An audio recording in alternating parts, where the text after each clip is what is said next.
Hey gang, just wanted to jump on in here. I've been kind of quiet past few months, been kind of doing a lot of personal development, but I wanted to reach out today and kind of give you my perspective on what I'm seeing, what's going on in the world today.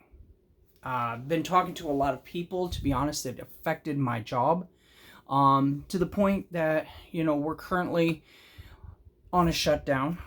Um, because we obviously see that this is a serious issue. We aren't taking it lightly. We've been talking about this for a number of months when it first came out with the whole coronavirus, and we were just wondering how it would affect our industry. I'm a salesman, and to be honest, it kind of took us a little bit by shock, but when everything kind of shut down, I kind of spent my first days kind of in those days of acceptance where you got to go through your anger and your grief, questioning things and stuff like that. And I did that. But the one thing that I have to look at is me separating myself and asking myself, why make it about me?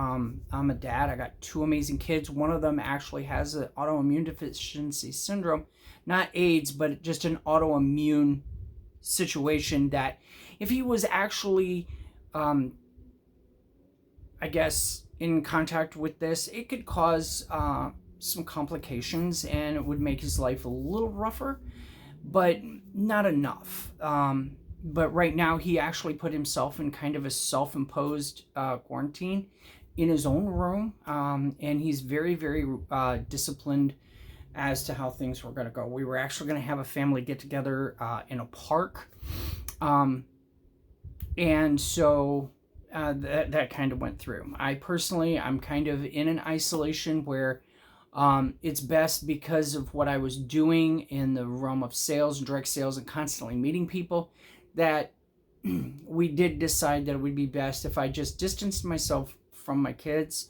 It's rough, but they know I love them and I care about them. I actually reach out to them quite often just to let them know, hey, I'm still around and I'm doing great. So I want to take a look at a couple of things that we can look at in this whole picture. And instead of looking at this as a bad episode of The Twilight Zone, or, oh, we're about to hit the purge, or welcome to The Walking Dead and Anarchy, let's look at this as a golden opportunity. And what I mean by this is we're going to have a giant reset button on a lot of stuff. Okay? How we're going to view people, how we're going to view society, how we're going to view what we just went through. And we're going to have this reflection time where we're going to be like, oh, we got to do this better. And we're going to become better people out of this. I believe that we're going to be a little more prepared with, just having certain things within the home, maybe some extra water bottles. Obviously, the whole toilet paper debacle, that was insane. But I get it. If you've got a family of 7, of course you're going to want the 24 rolls. I get it, but do you need a total of 48, which is actually like 96 when you do the whole math? But then the government did tell us, you might want to plan on 6 to 8 weeks being stuck at home. That's just taking it the way they do. They like to have room for error. So, but I get it. But we're going to be a little more prepared. The whole hand sanitizer thing, I honestly think homes are going to have stockpiles. If there's one thing I pride my kid's mom on, is that, one, she's an ultra coupon woman. This lady was stocked. She was completely ready for this whole thing literally before it happened. The only thing she had to do was go get a couple of $100 in groceries, and that was just food. Okay, and she looked at, what can I use to stretch up to 21 days? And she's done a phenomenal job. But a lot of the other major staples she had, sanitizers, stuff like that. And all she did was just did some extreme couponing a while ago, and so she had all of that. So when I called her on the phone, I said, hey, I need 2 bottles of sanitizer. She had it for me, and I'm grateful for that. So with all of this being said, we're going to come out being better people, more prepared. The one thing I'm hoping for, sorry, dust, is I'm praying out of this whole thing. The biggest thing is that we learn to become more prepared and less paranoid.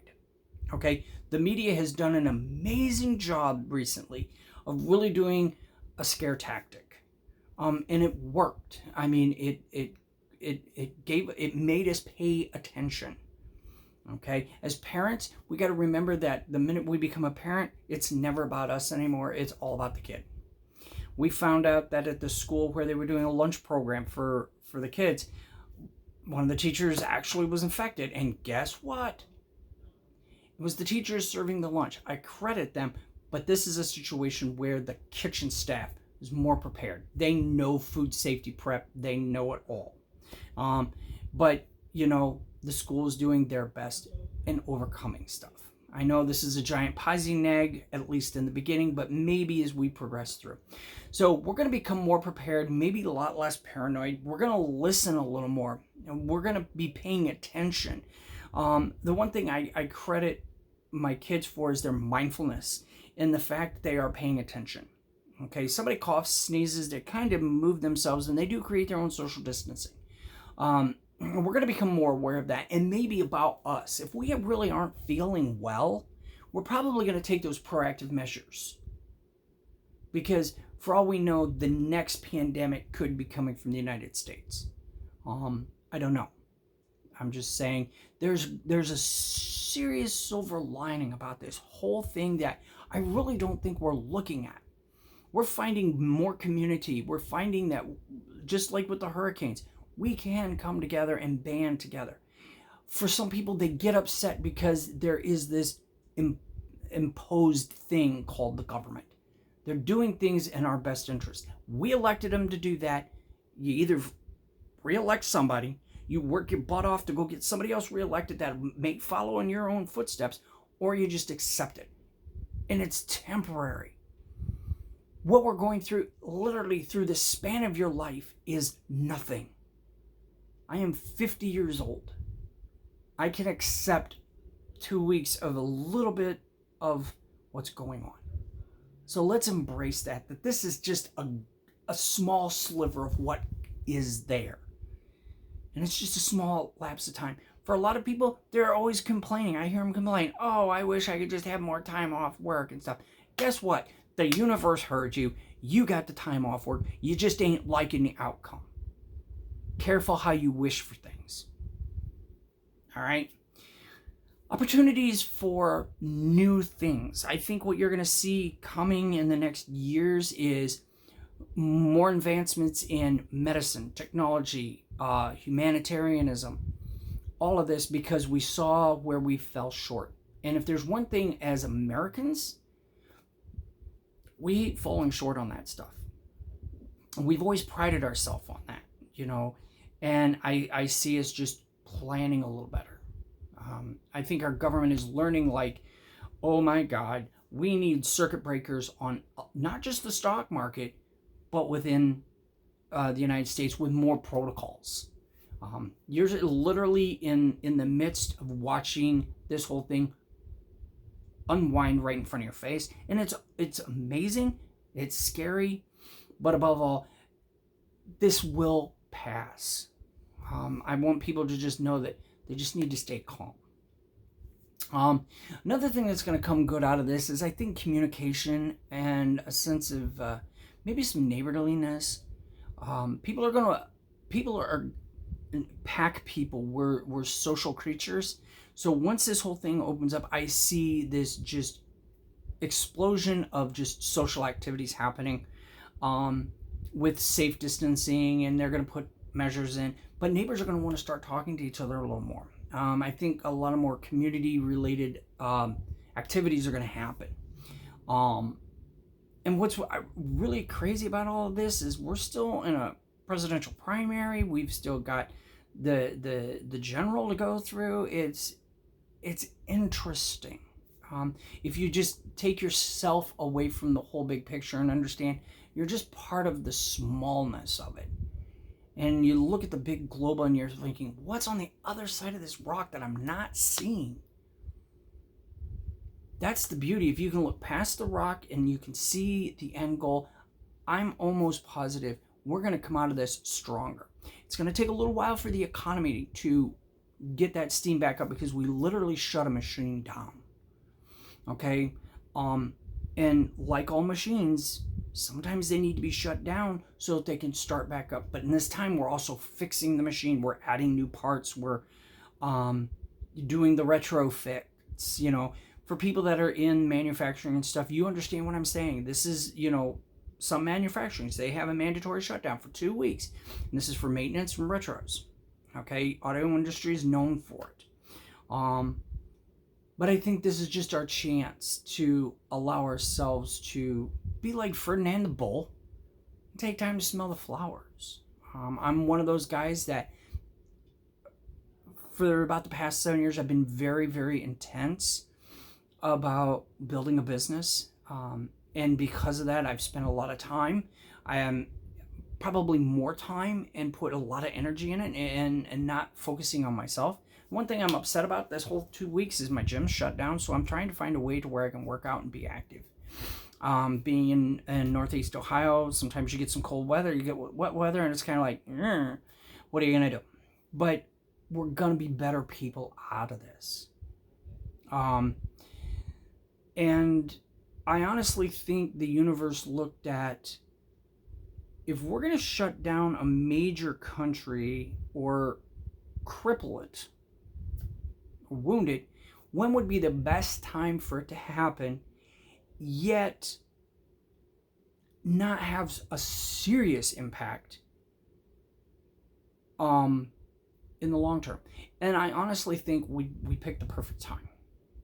This is beginning of spring. This is usually where things slowly begin to ramp up. Okay, can you imagine if this happened in June, July?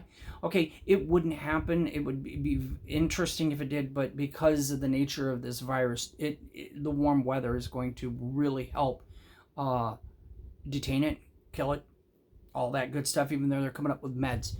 But even if this happened, okay, I feel bad for the people in China because they started to witness this, and I don't think that they took the right action right around Christmas time. Even though they don't celebrate Christmas, it's still a time of celebration for them. Okay, if this would have happened, can you imagine the 6 weeks? There's 6 weeks from Thanksgiving to Christmas, roughly. Can you imagine if we shut down at that point? Families would flip. Black Friday, huge thing, destroyed. Okay, all that Christmas shopping that the retailers are thinking of, it would have been a big hit. I think the retailers are taking a small hit. They just need to open the books. We're ending Q1. We got to just come out of Q2 a lot stronger. So we talked business. We've talked about us as people and embracing things. I'm not sure if everybody's going to agree with what I say. These are just my thoughts and opinions. I'm one of these guys that tries to separate myself from every situation and ask myself, well, what's for the greater good of everybody else? People who know me, a lot of times I'm the last one to eat. Going to family dinners and family stuff, I'm usually the last one to grab the plate. At work, when we're doing like banquets and stuff, I'm the last one. 9 times out of 10, I'm serving you. I always look to say, okay, somebody needs that more than me, and I can wait and I can deal. But I'm really excited to see where we go now. We're going to transition into Q2. Well, we're beginning Q2 real soon. And if we as a society, as economy, small business owners, even these entrepreneurs that are thinking, oh, I'm going to get something going, this is your slice of window you expected. I spent the past 3 days talking to a lot of people that literally are looking at this because everything is shut down, and they're interviewing with me to possibly come and work for me. And I ask them, well, what's going on? They're like, everything's shut down. This is the perfect time for me to turn the page, find something new, do something new, and literally do what I've been telling myself to do, but was too scared to. So, awesome job. I'd like to know what you think. Obviously, leave some comments down below. You can also subscribe and hit the bell. All those good things help move things along. There's something you'd love for me to talk about more, I'm glad to do it. But that's kind of my take on where I see society now. We'll jump back on later next week and see what happens. All right? Be safe.